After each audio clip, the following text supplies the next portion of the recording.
When did you decide that you were going to make cricket your career? I think when I was 9 years old. I mean, I didn't know how difficult it would be, but because my older cousin Javed Barki was then the star in Pakistan team, and I went to watch him in Lahore, watching him play, and watching him score a century at Lahore, that was the beginning. That's what really made me want to become a test cricketer. What have been the major influences in your life outside cricket? Well, a lot of influences. When I was younger, my mother was a very strong influence. I was very close to her, so as a boy, I always used to listen to her, and she had very strong views. I mean, she was not a woman, who was sort of who dealt with things in shades of grey. It was always very strong. I mean, she always had strong views. And those views came through to me, so that's when I was younger. And really, as I got older, I mean, there were so many different influences. I mean, you get impressed by people, something they say, they impress you, and, they influence you, and you think for yourself, and then you form your own views by being impressed by people. You've intimidated several batsmen in your life. Have you ever been frightened of facing a fast bowler yourself? Several times, more than I've intimidated batsmen, I think.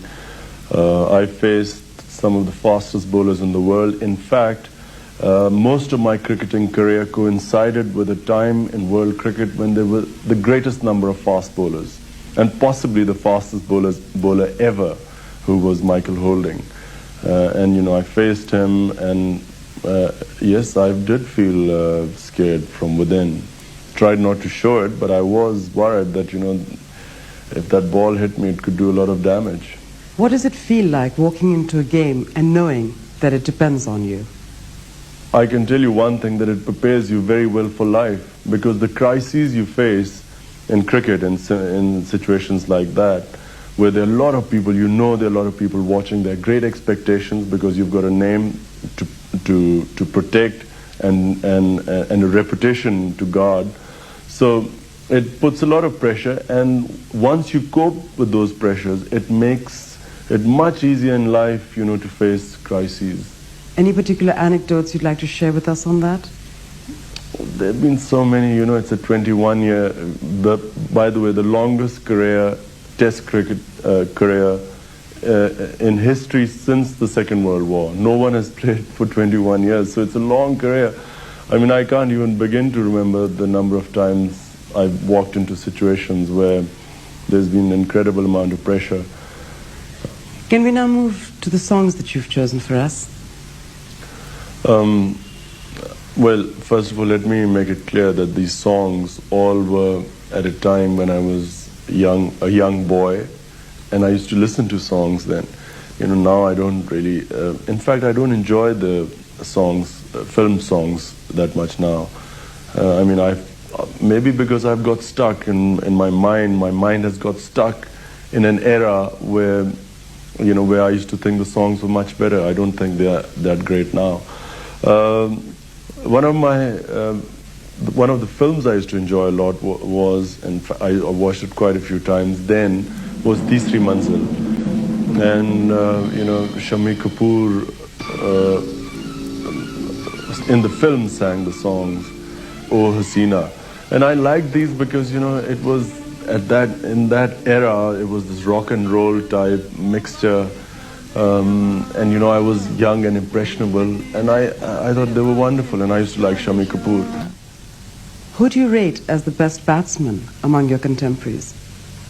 Well, during my cricketing career, there was one who stood above everyone else, and that was Vivian Richards. I rated him very highly because, he was a genius. I mean, his talent was more than any other batsman I've seen. I mean, his pure reflexes, the way he moved, I mean, the way he got into position.